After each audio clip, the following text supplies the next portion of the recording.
Sunday. It is Michelle of Michelle's Body Shop again, checking in as I'm doing every evening during my 14-day detox. So if you're new to Michelle's Body Shop and this detox, my goal every day is to drink 128 ounces of water, get 7 to 8 hours of sleep, make sure that I work out at least 5 days a week, and eat clean. So eating clean can be a broad topic, and a lot of people will ask, well, what do you mean eat clean? Explain. And of course, I always say that my goal is to eat as close to nature as possible and as few ingredients as possible. So in other words, no chemicals, minimal processing or no processing. Some exceptions have been made, like for example, today I did have a Celsius as I was really kind of feeling like I was dragging later in the day. Generally speaking, though, I have noticed improvements. I am now on day 6 of this detox, and my energy level overall has increased. And I do notice some of the water retention that I had has already diminished quite a bit. I no longer have a rumbling gut, and my skin is starting to look better. A lot has changed in 6 days, and it is mostly due, well, it's all a combination of things, to be honest, but the eating clean part is very crucial, and that's why I'm going live, because I want to tell you each day what I ate the day before. So yesterday, I did have muscle milk in my coffee, which is not close to nature, obviously, but it was a better alternative for me than Coffee Mate and that International Delight sweet creamer that I normally like to use. And I had a great big heaping bowl of the meal that I cooked yesterday. So yesterday I was talking about how I wanted to make a very nutrition-packed meal. And so I used 2 cartons of bone broth. I haven't gotten to the point where I'm making my own bone broth yet, but I think I'm going to do that eventually. But this bone broth did have seasoning, but it is pure. It is pure in few ingredients. It's not full of chemicals that I can't identify. So 2 cartons of bone broth, a great big bag of fresh kale, and some fresh sweet potatoes. And I put all of that in a crock pot and heated it until essentially it doesn't take long for kale to start cooking down. So my goal was just to, soften the sweet potatoes. I do like sweet potatoes to be a little more firm, so I might have cooked them a little longer than I normally do. But the end result is a very nutritious dish, and I add some of my chicken breast to that. And yesterday, I not only added chicken, but I added one of my boiled eggs. I have some boiled eggs on hand. I like eggs any way you cook them, but boiled is just very convenient, very travel friendly. So I have put together a little list of the nutrition that is in this little dish that I had. So I wanted to share that with you guys.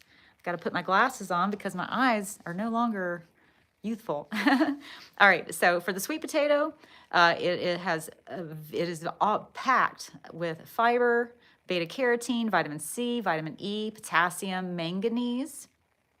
And this will boost your digestion, immunity. It's good for heart health, and actually provides UV protection. Can you imagine it? I didn't know that one. That was new to me. So I have a little list here I'm reading off.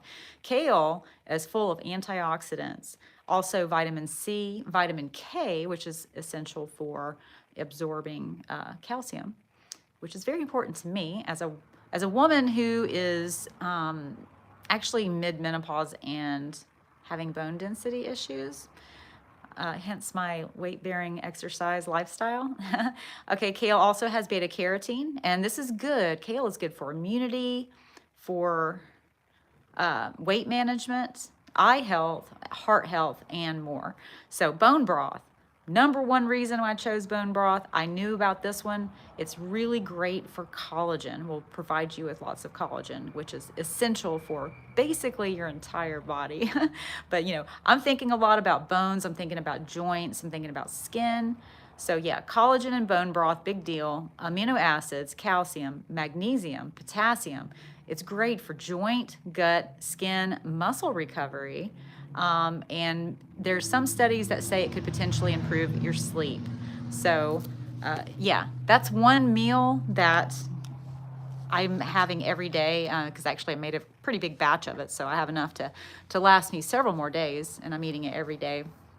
And then I had 2 tangerines and my little trail mix of walnuts and raisins, which I do enjoy snacking on. Also good for travel.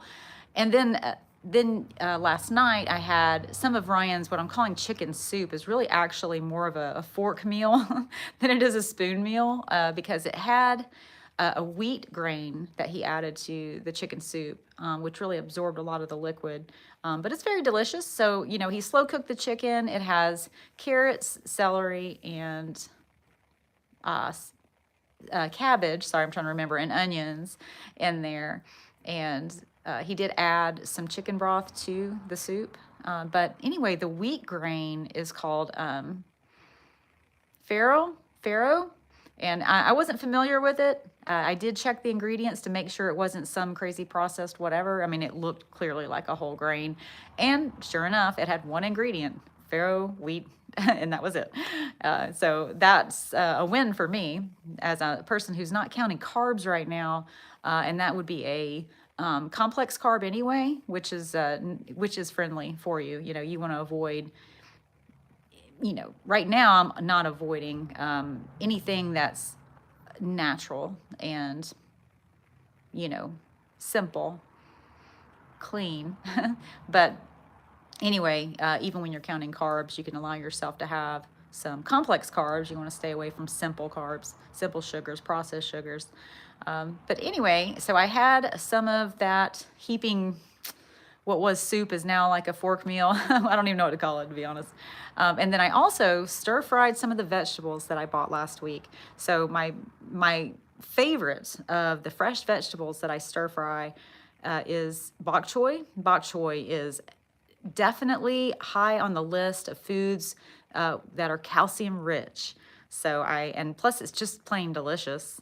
I only had that and some broccoli in my stir fry. I kept it pretty simple. I mean, you know, I will sometimes put mushrooms in there. Mushrooms actually have vitamin D, and, you know, plenty of other things. Sometimes I'll get some fresh Brussels sprouts and chop them in half and put that in my stir fry.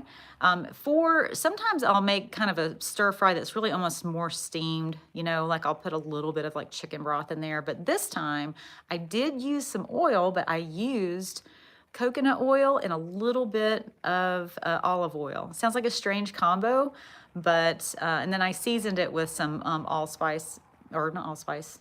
Can't remember. It was a blended seasoning, but you know, it didn't add any calories or anything weird, any processed anything. It was just, you know, some flavoring, some, you know, spices that are definitely fine for this detox.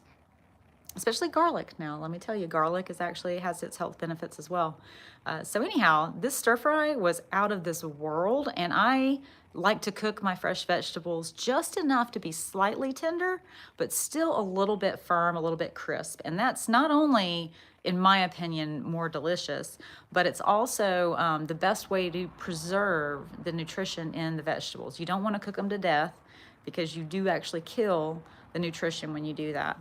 So I had that with the soup, as we're gonna still call it, I guess, that Ryan made the day before. And then finally, I topped the day off with a half a pint of strawberries.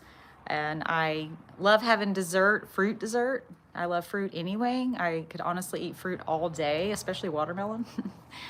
But anyway, that was my meal for yesterday. And I am happy to report that I did meet all of my goals yesterday. And I will tell you about whether I met my goals today, tomorrow. All right, guys,